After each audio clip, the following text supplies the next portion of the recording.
3, 2, 1. Yippee-Ki-Yay, mother.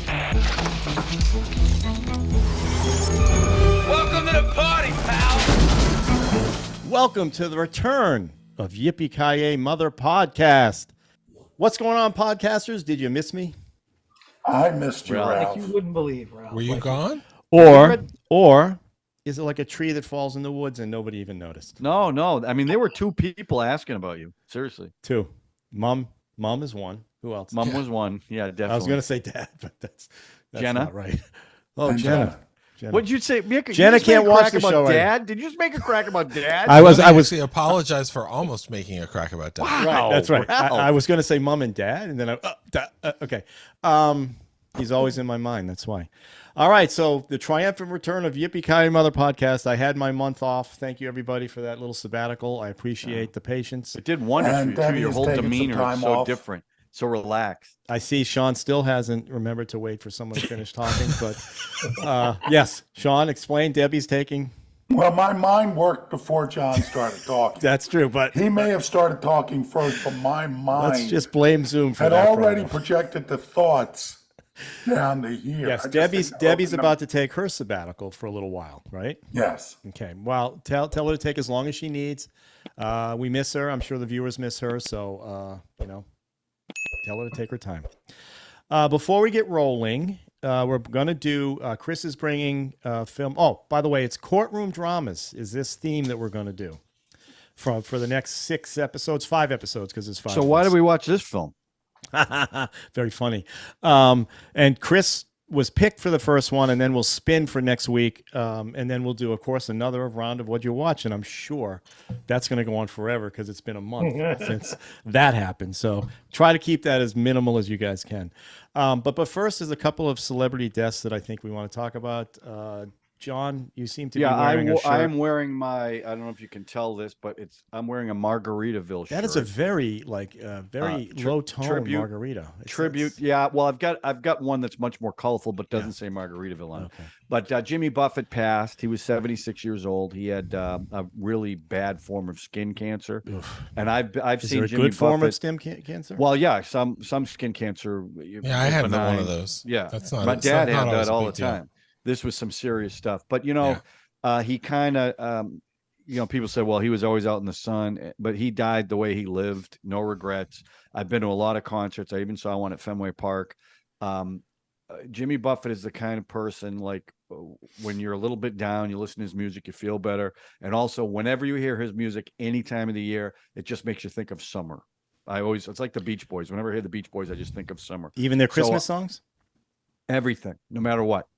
But it's sad. I didn't realize, 76 is actually pretty young, when you think about it. That's not Yeah, old. when I was 20, I would have said, at least he lived to a nice long age. But that was sad. And a lot of people reacted to it. I heard Bob Dylan said he was one of the greatest songwriters ever.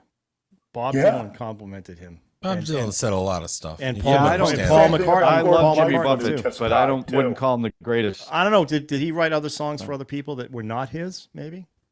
I mean, Not to that I know. have Bob He Dylan wrote say that. Margaritaville for Elvis. Oh, He was really? trying to get it for Elvis. They were just That's amazing. I right never before heard Elvis that. died. That's for real? Yeah, and he said it's so lucky Elvis didn't record it because that made his career. Yeah. Well, rest in peace, Jimmy Buffett. Yeah, rest in peace, Jimmy. Drew, you had Parrot something, I head. think, right? Yep. Yes, Bob Barker, game show host, actor in important films like Happy Gilmore, and I think a consistent advocate for animals and animal health for decades. Yep. At the end of The Price is Right would remind you to please spay and neuter your pets. Yep. And I was, they just announced today that cause of death was from Alzheimer's, which had not been disclosed. So that was it was very sad to hear. But 99 is a good long life as far as I can tell. And Yeah, I if admire only the could have fact held that he on. made it to 99, which is as close as possible as you can get to 100 without going over. Oh!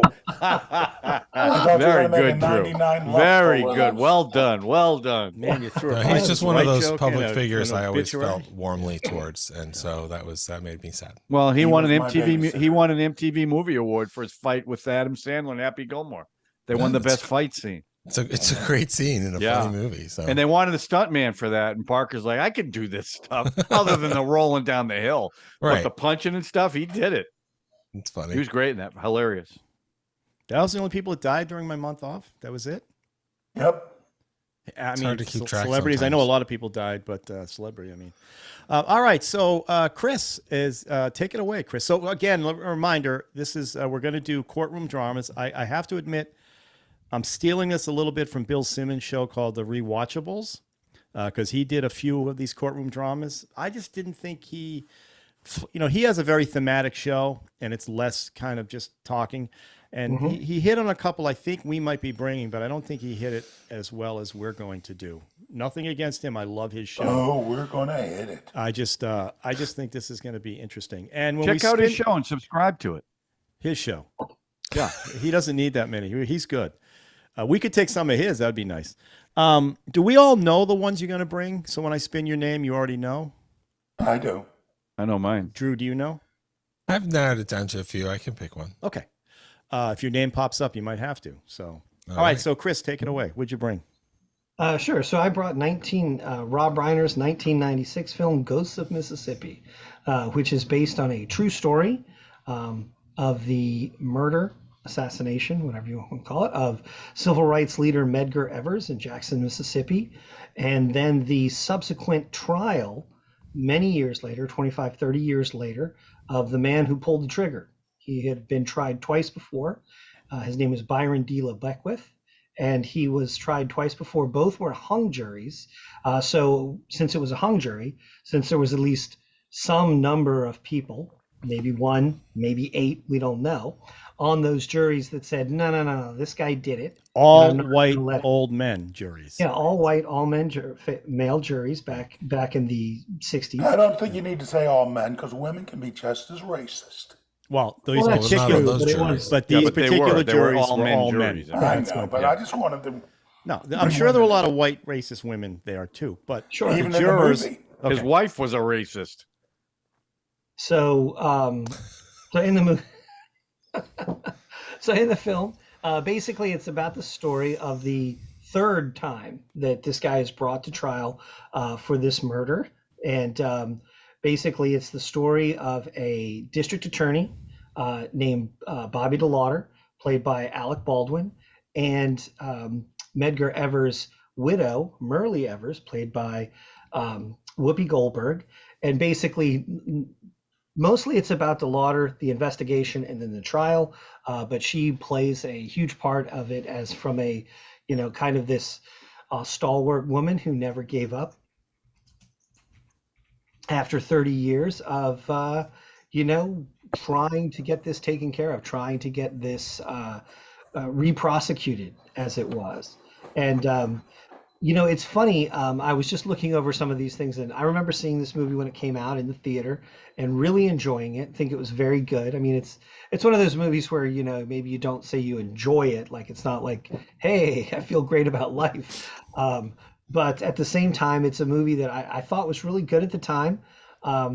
Apparently, interestingly enough, I just looked up, apparently it was a complete and utter box office bomb, which was surprising to me. That's not Well, a I don't shock. know why. Shocking. You and I both saw it. Yeah, I know. It And was I brought a date. exactly. I saw it in the theater too. Yeah, it's at least according to IMDb, the budget was about just under $40 million, and it brought in a whopping How? 14 million. I'm sure God. Alec Baldwin got 20. After all, he's the best actor in the world. And he's the head of the Film Actors Guild. Jesus. And the funny thing is about the thing that I've always enjoyed this movie. I like the investigation part. You've got William H Macy in there, Love him. and you've got there's some family drama there with Virginia Madsen as his wife, and there's a lot of kind of social commentary and talk and things like that. And there's a lot of questions raised about, and of course this movie is now over 30 years old, or close to 30 years old. But it's funny, this movie it's always surprised me at the poor reputation that this film has, and how it doesn't seem to have been well regarded when it came out, even though it actually, Whoopi Goldberg won Best Supporting Actress For this? the role. I think so. No. She was No. at least nominated. Maybe No, she might have been nominated. She didn't win for anything. this. She won for Sure. Ghost. I know she won for Ghost, but double if check she me. did, she should give it back. And so, and I think that it was at least nominated for best makeup for James Woods. Oh, yeah. James Woods was nominated for best supporting, and he lost to Cuba Gooding Jr. for Jerry Maguire, and it was nominated for best makeup, but lost to Nutty Professor. Really, to the Nutty Professor. Okay. Well, that was a good, as makeup goes. That was deserved. Yeah. So, so like I said before, I've always actually really liked this film. I got my degree in history. I think it was fascinating. It was a person from, they even talk about it in the film. How Medgar Evers, even at the time of the retrial, 20 some years later, that people didn't really remember him very much. That he was kind of a forgotten man of civil rights, and so it was a person that I didn't really have any prior knowledge about. So I found it to be a really engaging film. I liked the courtroom sequences and things like that. I actually saw some interesting interviews with Reiner, and how he said that there were certain things that happened in the original trials that they didn't even put in because they were so ridiculous that it wouldn't seem real. You mean the original, the ones in the 60s? His original trials, like they said when he was originally booked and photographed and everything, Byron D. LeBeckwith had put his eye too close to the scope, and the recoil had left a black ring around his eye. And yet, so when he's taking photos, he has but they didn't put it in there because it almost seemed too ridiculous, and that they felt that like a modern audience wouldn't buy, that people back then wouldn't buy it or something like that. Anyway, are you saying that ring was visible in his mugshot? I think that's the idea, or that at some point they said that there was this is what and now granted, I'm remembering an audio interview with Rob Reiner, probably on Entertainment Tonight from 20 some years ago. So if I'm not 100% right, you'll have to forgive me. I forgive you. I mean, I've just recently been into a lot of mugshots, so it just kind of caught my eye. So understood. So, but like I said, I liked a lot of the stuff that the Shady Bunch. But it's it is one of those things. So I'm really interested to hear what you guys thought about it, because, like I said, I've always felt like this movie it's not the best movie about civil rights or anything that I've ever seen. But at the same time, I have never quite understood why it seems to be so disliked or underappreciated, because I've always enjoyed it. I've always found it to be quite frankly, a powerful film. So what do you guys think? I think it sucked. And Really? I think that's why it didn't do well in '96. And I like everybody involved. Alec Baldwin, I like the director. I think he created one of the greatest courtroom dramas ever made. A Few Good Men. Okay. I like his political films. I do like he does a lot of political films. So I kind of, I'm a lefty like he is. So Stand By Me. It's a very political film. Fantastic. I was cold to this film, and the courtroom drama was terrible. The courtroom scenes were like, it made no sense, and the contrive. We're going to spoil the shit out of this because who cares? Nobody's going to see it. But the fact that they pick, first of all, the white savior complex is all over this film. The white guy's the one who's doing all the work, and he's going to save. And even though Medgar's wife was, doing this for 30 years, she's hardly in the film. And she's mostly on the phone, right? And the two things that happen, just phoning it in. The two biggest things that happen seem to be complete contrivances, and they're probably not. You're going to tell me they're true. When he finds the gun in his father-in-law's chest, and then she brings the transcripts. She's the only one that has the court transcripts, and that turns the whole case around. And I just thought it was boring. I thought it was boring. I like Alec Baldwin. I thought he did a good job. I think John and I talked about it earlier, and he disagrees with that.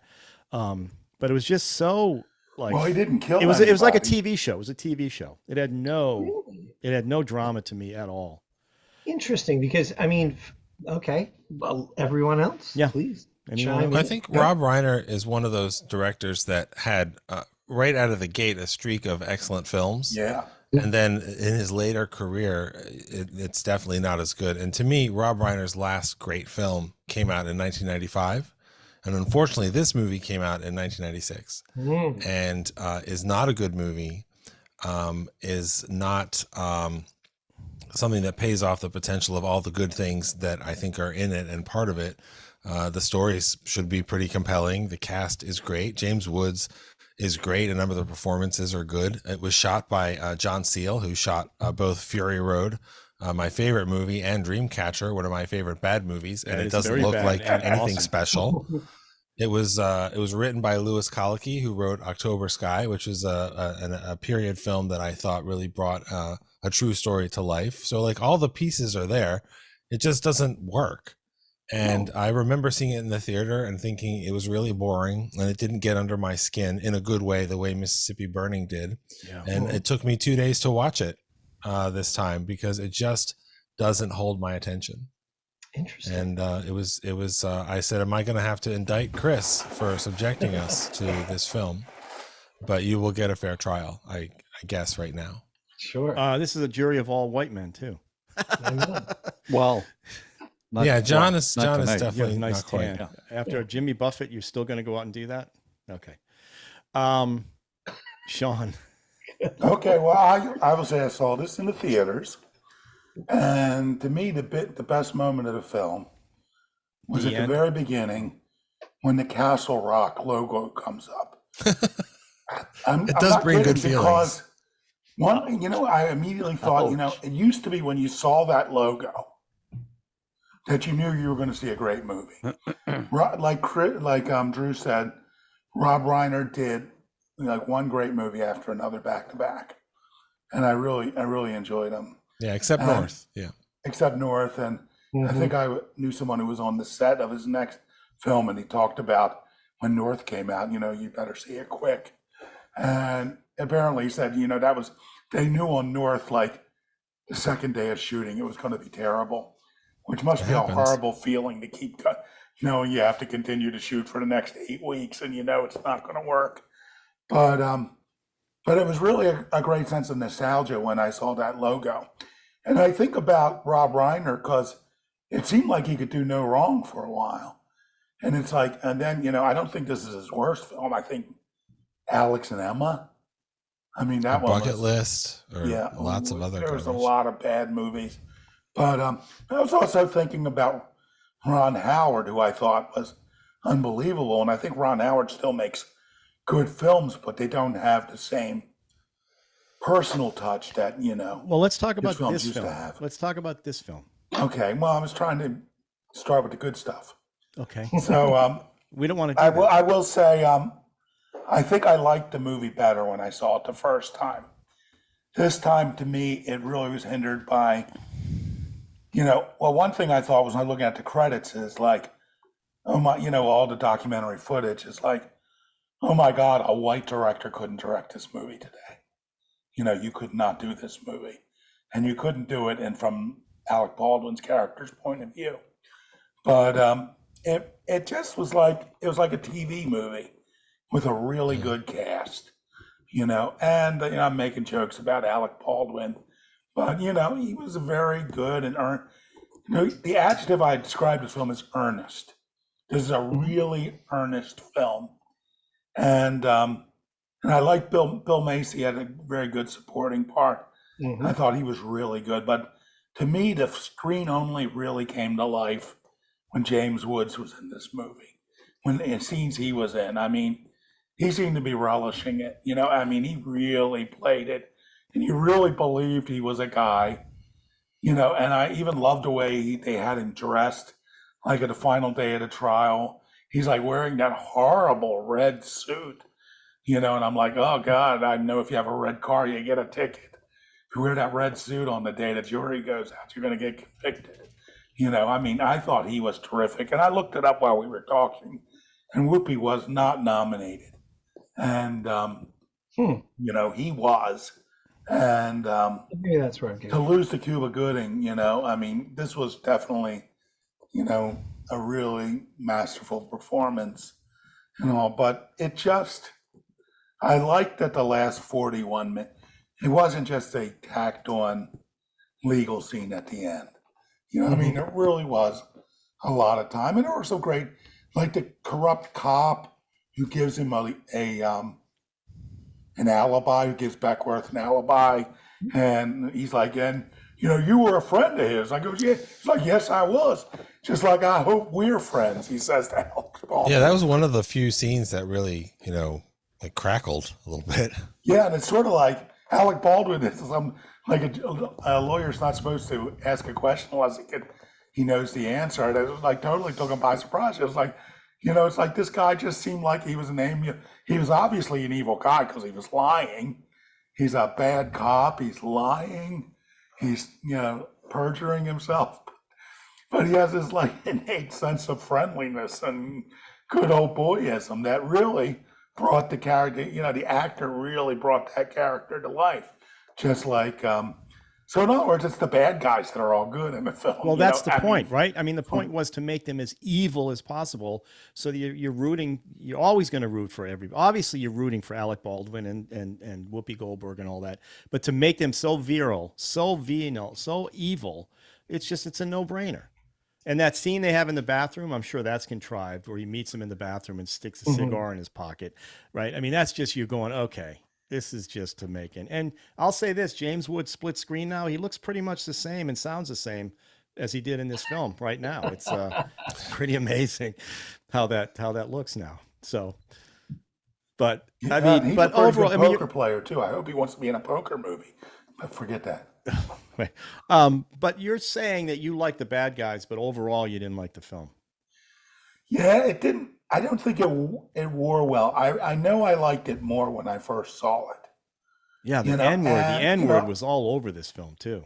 I mean, even in scenes that were not court testimony, like people like talking about stuff. I actually think that's an important part of James Woods' performance because he says that. I didn't mind word, him, but he says that word with such like casual. Yeah, right. Like that it felt so real. Of course, he talked like that. He always talked like that. Everyone around him talks like that, and he still talked like that 30 years after he murdered Medgar Evers because that's just what how you talk about it. Yeah. And he could, even if he was saying things like, "Why would they prosecute a white man for the murder of a black man?" type of thing. He just used that word is so jarring to hear, and it's almost brave for him to have said that word so much. He said when he couldn't find this character till he saw an interview, and he was so casual about the language he was using. Oh, that's how he nailed the part, because to him it wasn't a big deal saying that. It was like saying and or the, and that's when he found the character. And I thought he was the best thing in the movie. I thought. Yeah, no question. You know no what? question. I want to say one thing. Where I think this movie lets you down is the relationship between Alec Baldwin and his wife. His first wife. Yeah, his first wife. She's like a Virginia racist who was wasted in this movie. Yeah. A, I thought she was wasted, and B, it's like. This is an interesting thing, and he sums up their marriage. The screenwriter sums it up very succinctly. It's like, that I grew and you didn't. You didn't change. I don't know. You changed. I changed. And you didn't. I mean, which is a very screenwritery thing, but it's like these were people who once really loved each other, probably, and now they're like, they're this far apart, and it's sort of like. I don't know. I just think it was just. Well, he had no idea she and her family were that racist. Yeah, exactly.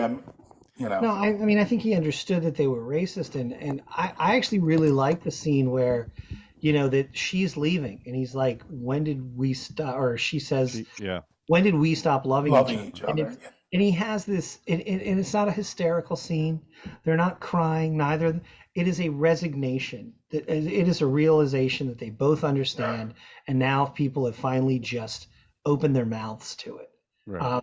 So I actually really liked that scene. I thought that. I thought it was very well written, but it felt unearned because I kind of wanted to know them better and why they were like this. They had, and I will say this: things happened quickly, and I think it's partially because they had a lot of ground to cover. In this movie, there's a lot that goes on in the 2 hours. Yeah, I mean, how many years did it take him to do this trial? It 30. It was 30 years in between, right? He did it 30 years later, but this actual his work on it, how long was that? It was like close to 2 years. It was over 2 years. Only 2? I thought it was more. Yeah, they showed the timeline. Yeah. So I'd like to give my thoughts on this movie. Nah, we think no. So, Chris, do you have anything else you want to say? So from a courtroom drama because that's what this is, right? We're talking Sure. about courtroom dramas. There was no drama in that courtroom. I thought it was people pontificating, and there was no drama to it at all. I thought most of the acting was horrible in this movie. I thought James Wood was great. I think the second best actor in this film was Edgar's brother when they did that scene when he was DJing. Great. That was a great scene, but the rest of it, like even the pouring him humor the in this movie- Coca-Cola. yeah, the humor in this movie was like out of left field. Some of the humor, I didn't quite get that. I think I would have been Where was it the would have been humor? I don't remember. there was humor in this movie. There was a lot of humor in this movie that seemed completely out of place, like the guns when he started pulling out the guns. Hey, you want this one? You want this one? You want this one? He had 3 guns on him. Oh, that kind of stuff. But there was a lot of that in that film, and the other, I think it would have been. Look, I also think Whoopi Goldberg. I don't know whose decision it was, but she's playing her 30-year younger self and the older self. They should have got a different actors. I know Edgar's kids were the kids as adults. They were his actual children, which was interesting. But I would have liked to have seen, I don't know, 20 minutes, 25 minutes about Medgar Evers. So that when he gets killed, you're invested in who that person is and the relationship, as opposed to he's there 2 minutes, now he's dead. An object. Yeah, and that didn't work for me. Like if they spent a little more time on that, a little less time on the investigation, and more time in the courtroom, because obviously a lot more happened in the courtroom than what they showed, that I think would have made it much more compelling. But strictly from a courtroom drama, it didn't do it for me. And I didn't think the acting was good in this movie. And Alec Baldwin was okay, but Craig T. Nelson, Macy was all right. The one guy who I thought was most believable was the big investigator that they had with the Marb. Bennett. He was. You say most believable. He seemed real, like a non-actor, like a non-actor. But Virginia Madsen was just like, what about Michael cartoonishly O'Keefe? Michael racist. O'Keefe with his fake. And what about the Southern guy accent? from MASH? Oh, you know what? I'm glad you brought that up. Rogers. Wayne Rogers. Wayne Rogers was actually pretty good. I thought he was good. And I like seeing him. I haven't seen, I know he's passed away. Benny He Bennett read one of my scripts the real once guy. and told the producer, hey, the dialogue wasn't as bad as you said it was. But hey, that's another thing. It was an early script. What did you say, Drew? Benny Bennett, the big investigator that you're talking about, that was the guy was who was the real playing guy. himself. That was the real So guy. that was a real investigator? Yeah. That's why it was okay. good. So that's why. Well, but he wasn't. He seemed the most real. He seemed real, but he wasn't good. I mean, he wasn't a good. No, but I believed his character. Yeah. You know what I'm saying? Yeah. I did believe him. But the other guys, I just thought, I don't know what it was. It just seemed, you said it. It seemed like a TV movie to me, not a Hollywood movie. So you don't expect spectacular acting. And William H. Macy's always playing that guy. He He was okay. He was okay, but this movie did not do it for me. I would have liked to have seen more about, like I said at the beginning, so I get invested in. I think they expect that when you walk in, you know that history. I think that's what's expected. But Yeah, probably. Yeah. I mean, the movie does a very risky thing, which does not work out for it. This is a movie about a murder in the 60s, and 30 years later, there was trial and justice. Right. And this movie came out in the 90s, and it is trying to be a successor to a movie from 30 years earlier, To Kill a Mockingbird. Right. It even has Brock Peters in it. That's right. And I mean, you got to have some real big balls if you're going to say that I'm making something that's a successor to that, stunning classic of American cinema. And this was, I don't think this did anything offensive or anything, but this was paddling around in waters that were it was not equipped for.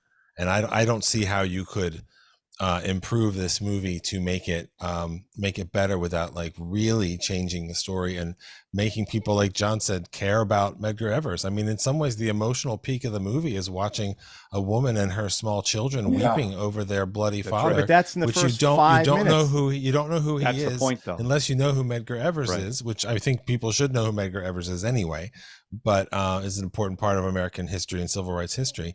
But the movie starts with this big dramatic thing, and then it just kind of goes flat and stays flat, even though the whole movie is about trying to get justice for that terrible thing. Right. And frankly, that's why it was disappointing. I would have rather have seen the James Woods character throughout the movie more. like the stuff that he went through and what he was doing and how he was protected and what was going on. He was the most compelling character. Obviously, he got nominated, and we're all rooting against him, obviously, and should be. But the whole family dynamic, Alec Baldwin going back to the kids and all that's like just. I don't need to see that. I don't care about Virginia Madsen. They set that up right from the beginning, how racist that whole family was, casually, because they don't think they're racist. The mother even said, I never said that word back in the day. And of course, she did. Was Alec Baldwin's character, was he just That's why I'm curious about all it. fine with that for the years before this happened? Was he? Well, it's funny you say that, because his character as a character in the story, but as a real person, it reminds me of Oskar Schindler. Because Oskar Schindler, before World War II, was a businessman, a profiteer, a pretty mercenary guy. Then in this extraordinary situation, he did an extraordinary and good thing. And then after that, his life was not in any way remarkable. And Bobby DeLauder, he fit right into that that country club at the beginning when his father-in-law's dropping the N-word and then telling the waiter that, he's a great guy and all that other stuff. Like, that was the world he came in. And then he did this incredible thing to get justice for Medgar Evers. And then he ended up being elected to be a judge and then getting thrown out for bribery and corruption. I mean, you can be an extraordinary person and doing extraordinary things. The fact that you might not be only extraordinary is interesting, but it's not the story of Bobby DeLauder. It's the story of justice for Medgar Evers. So you don't really get what could be more interesting about. But don't you see that that's what gives it complexity? No, I agree. Look, if you look at the movie The Revenant, it's based on a true story. And the true story of The Revenant is that he tracked down the people who abandoned him and he forgave them. That's crazy, but that's the true story. But it's not as dramatic as sicking some Native American warriors on them to get revenge. Yeah. So, I can't fault the movie for not being what it is. I could see them putting this movie together and thinking this is Oscar bait. This is going to be a big hit movie, all this kind of stuff. But just as a movie, it never. It was framed. It congealed instead of coalescing. It was framed like television. It looked like television. Yeah. The dramatic scenes just didn't. It's like a Perry Mason episode, basically, and it didn't have the big Perry Mason. Okay, I did it. Well, he made that joke. He made that joke. That's why he stopped being a defense lawyer. Right. Yeah. So I switched over to the prosecution. Anyway, so let's. You want to rate this one, or do we rate anymore? I forget. 5 Ladouche. Let me say a few things about. Oh, you want to defend it? I object. I love it. I object. Well, I will say this. Overruled. One of the things I did, and I understand your concerns and your criticisms of the film. But there were a lot of things that I liked the investigate, how much time they spent on the investigation, to give you an idea of, how difficult something like this would be. I also really like the idea that, there's a whole time plays a huge part in this film.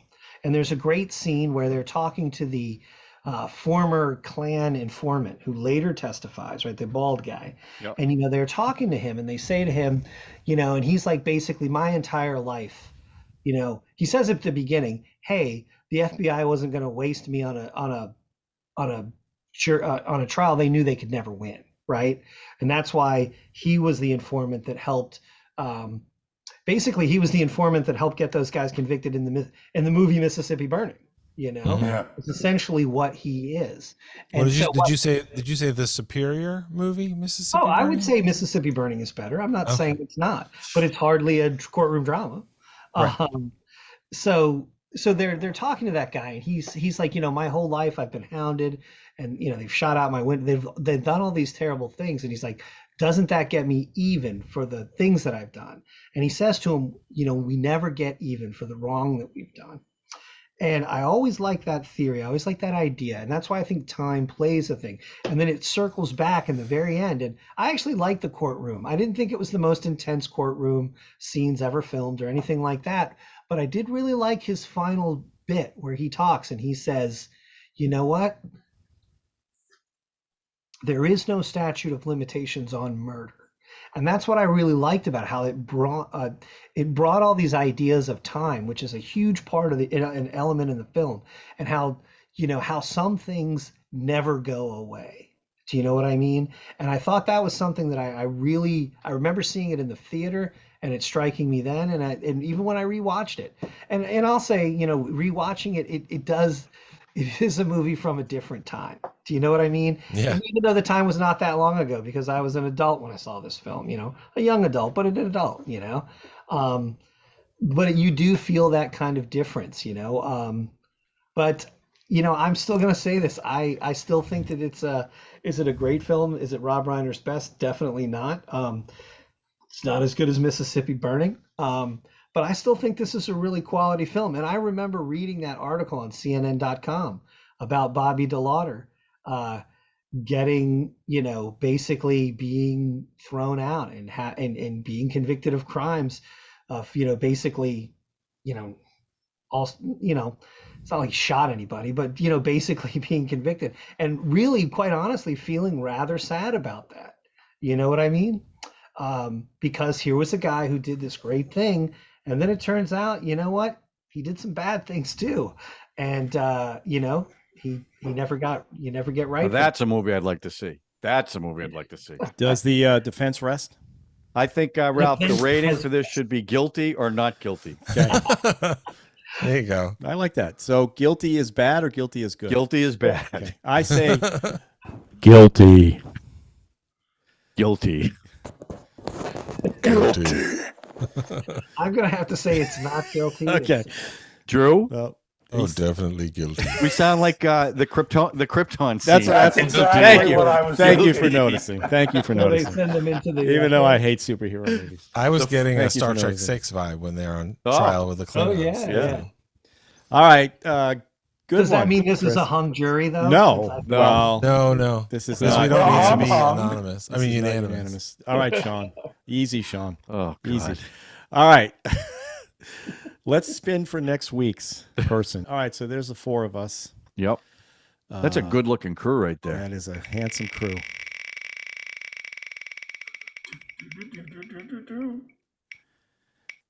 Okay. The hair wins. Yeah, okay. Your choice, John.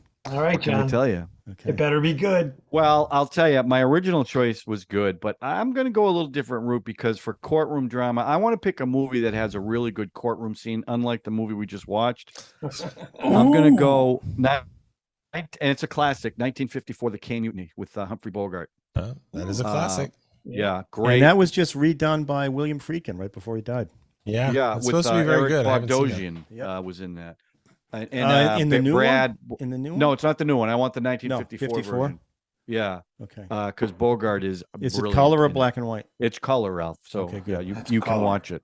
Okay. You can watch it. Yeah, All right. Excellent. So the Cane Mutiny. Cane Mutiny. And can we find that anywhere? Can find it. Oh, you know what? I Criterion, will let you maybe? know. Let someone talk for a second. And let All me right. know. So as we said, let's do a round of what you watch. I know it's been a month, but let's keep it to a 20 minutes reasonable. each? No, reasonable. Oh, okay. Let's start with Sean. Well, Debbie and I have been watching the most successful crowdsourced film ever, the series The Chosen, directed by Dallas Jenkins, a guy I know, a friend of mine. And yes, he said he was going to invite me into the writer's room, before when he was talking initially about it. Did he call me? No. But he still did a good job.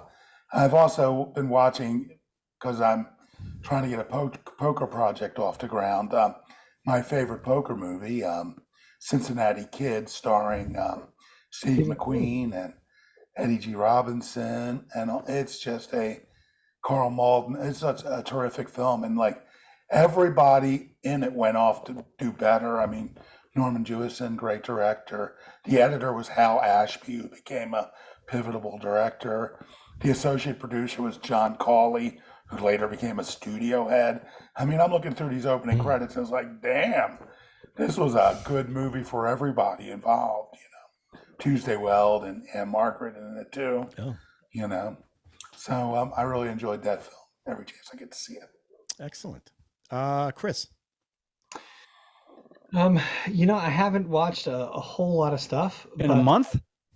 Yeah, well, I finished The Mandalorian season 3, pretty much finished the whole thing. I take the difference is, John, I'll be honest with you. I really enjoyed it. I take it for what it is, which is, hey, it's some more Star Wars.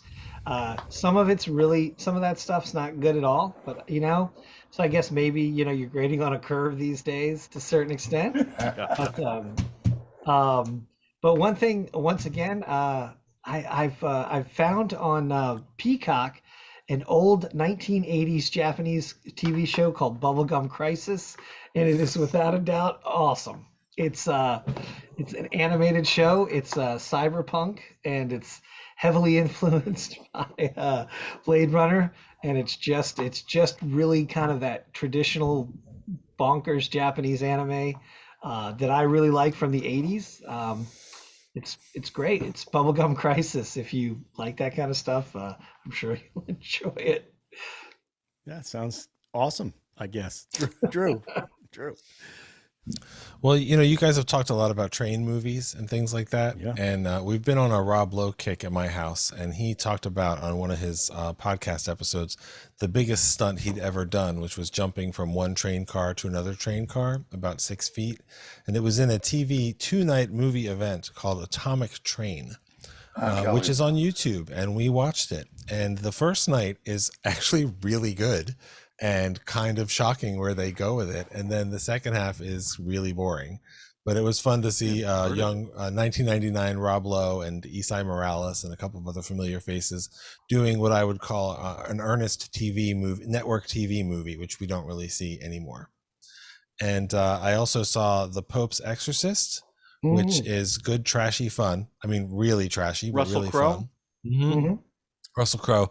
But I just finished actually tonight a series that's on Amazon Prime. It's 8 episodes. It's called Deadlock, Deadloch. It's an Australian show. It's set in Tasmania. You will have to probably put the subtitles on between the accents and the slang. And it's about 2 cops, 2 women investigating a murder in a small town, which you've probably seen that before a bunch of times. It's a little slow the first couple episodes, and then it gets really good. It's really funny. It's really quite dark. And I realized there was about half an hour left in the whole show. I did not know where they were going to go in the very best way. And that was really nice. So of all the stuff I watched, and of course I watched a lot more, but I don't want Ralph to have a stroke. Deadlock was really the one that I really enjoyed and hope that they make another season of. But if they don't, the story is completed, so that's good. Okay. Where's that? You said that's on Prime? That's on Amazon Prime. Okay. I sound like I'm more interested in seeing the Atomic Train. It's fun. You might revise your what was that your blog post. NBC, the Super Train? What was that TV Super show? Train. Super That was the Train. show. The It was thing Love is one of Boat. the It was biggest Love Boat, flops. basically. Love Boat on a Train. Most Okay. expensive series ever. Right. Wow. Silverman produced that. Yeah. Made that. Freddie Created that. Silverman. It lasted 8 episodes. Yeah. All right, John, what'd you watch? So I finished watching Justified City Primeval. The ending was really disappointing. Oh, Except if you're a fan of the show, you will love the last 10 minutes. I heard there was a good cameo. Great cameo, and Cool. I pray it sets up another series. But the ending was rushed. They did no justice to the bad guy, who was very good throughout the series. So I was really disappointed by it. I mean, Timothy Olyphant is still great. That character is Always great. great. The other Always thing I watched that I absolutely loved, it's on Paramount Plus. It's called Reinventing Elvis, and it's all about the '68 special where they interview Steve Binder, who was the director and the creative force behind that. It is a really interesting, and people ask me, because everyone knows I'm a big Elvis fan, what's my favorite Elvis? And it's that black leather when he's got the audience around him and he's jamming with his buddies. That to me is the quintessential Elvis. And this show, and I knew a lot about it, but interviewing him, you find out a lot more that I didn't even know. If you're an Elvis fan at all or a fan of that special, check it out. It is a really, really well done documentary. Excellent. That's Are on you Paramount curious Plus. about watching Priscilla? That new movie, the biopic type of thing that's coming out? Not really. Okay. I'll probably watch it, but this is, I mean, I end up, even Rose, I end up, when I watch something like the '68 special, then I watch it on YouTube and I watch the actual show. Then I pull up all these, videos, because they do all these remixes of him that are fantastic. And people forget what a good singer he was, what a good dancer he was. I think people forget that because they think of Fat Elvis, the Elvis at the end, and it's a shame because 100 years from now they're still going to be talking about Elvis. Presley? Or Yeah, Costello? Presley, Ralph. I tell you. Yeah, with Elvis that song, Presley. Allison. Great Yeah, song. Yeah.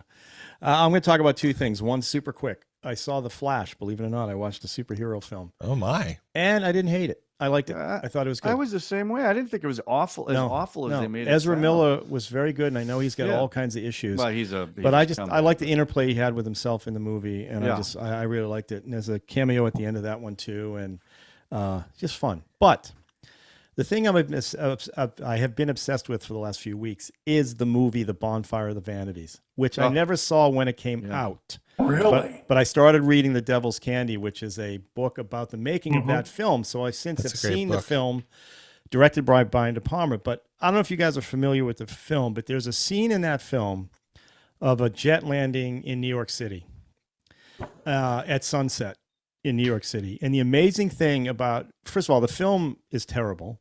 Yeah. Everybody was right about it. The camera angles are amazing. But Brian De Palma is so inventive with camera angles and all stuff. But the second unit director made a bet with Brian De Palma said, I will never put a plane landing in any of my films. And this guy said, I have an idea to shoot a plane landing in New York City for the entrance of Maria, who is played by Melanie Griffith. And De Palma says, I'll give you $100 if it ends up in the film. And what this guy figured out, it took him a year to do it. He figured out when the sun was setting in New York City with the Empire State Building and the runway, and he flew a Concorde in. It was a Concorde that came in, and the dude nailed the shot. He had a 10-minute window for this thing to be perfect. He had a year. He had some computer that figured out. Well, I don't where the understand. sun- I don't understand what made it perfect. How was the shot frame? If you've seen it, it's 10 seconds in the movie. It's the plane comes in front of the sun, and you're seeing the Empire State Building, and you're seeing a sunset, and you're seeing the vapors from the plane come in. It's 10 seconds in the movie. It has nothing Long to lens. do. And a super long lens. He shot with 5 cameras just to get it, but It's one of those, they lined up everything and it's incredible and it's all in camera. all in camera. It's too bad it's in such a crappy movie. It's one scene in a terrible movie. Yeah. But the book is great. All the behind the scenes. I just find Brian De Palma to be fascinating, and he and Snake Eyes. him and his cinematographer Vigman. I can't think of his. I don't know his name. Almost Zygmunt. Thank you. Hated shooting the movie. Couldn't stand Melanie Griffith. But the angles Tom they Hanks came was up with. perfectly cast. He was not perfectly cast, and neither was Bruce Willis. But I that's the think point. those two casting choices just That killed everybody, any- I never read the book, but everybody who read the book said, and they made Tom Hanks' character sympathetic when he wasn't in the book because they had Tom Hanks and you had to make. I didn't care about any of that. All I cared about was the shot that he took a year to shoot, and So you don't have to watch the movie. Just look up the shot on YouTube. You can go to the shot and say plane landing, bonfires Yeah. of the vanity. And you Yeah. can see. All right. Patrick Williams did a Patrick episode Williams. about That's that shot. That's where I found And out about it's- the shot. Oh, there you it's, go. It's very thoughtful. It's Subscribe to his interesting. channel. So he is a good one. You should subscribe to his. Absolutely. So there you go. Bonfire of the Vanities, terrible movie, great one shot, 10 seconds long. And the guy got $100. And I don't know if he went on to direct anymore because he was supposedly a pretty talented second unit director. And this was the shot that made his career, I guess. Anyway. The TCM podcast did like 10 episodes. Yeah. What's his Bonfire. name? What's Mankiewicz. Mankiewicz. Not Todd. Which one? Which Mankiewicz? It is Ben. Tom. Ben. Ben Ben. Mankiewicz. Ben. Sorry, Yeah. Tom. Well, that's just based on the book, which I'm reading right now. I'm in the middle of reading the book, so pretty good. Anyway, all right. So next week we're going to do the Kane Mutiny, 1954. The Listen, Kane it's Mutiny. available it's available to stream, but you got to pay for it. Now it does show it on TCM. I don't know if it's on the TCM channel. I would also check Criterion. Well, we took a vote while you were away that while I was away, I took a vote that said if you have a movie that you have to pay for, the person who picks the movie pays for everybody. So, just to let Can't you know. Wolverine I'm sorry, Ralph. send it Your to us? audio cut out. What did you say? I didn't hear you. Your audio just cut out. Well, okay. I guess I'm the only one that took that. It's vote. worth it. So It okay, is a we'll great find movie. We'll It find is a great movie. Okay. All right. So next week, the Kane Mutiny. Okay. All right. All right, everybody. That's good. Courtroom I'm drama. gonna have ball bearings with me next week. Just be prepared. Perfect. Notice I didn't do any joke after that. Yeah, good man. I know you must Ralph, be. You must Ralph, be I think dying. I speak for the entire group. It's so great to have you back. It is. Good to be back. Good Ralph, good to job. be I've back missed you, together. man. Thank It you is for good being to be so back kind. together. Yeah. You know, Thank you. Thank you. I I know you miss don't my mean it, wife, but thank you though. anyway. No, Ralph. All right, everybody. I was acting. See you next week. Team. See ya. see you Bye. guys. Bye, guys.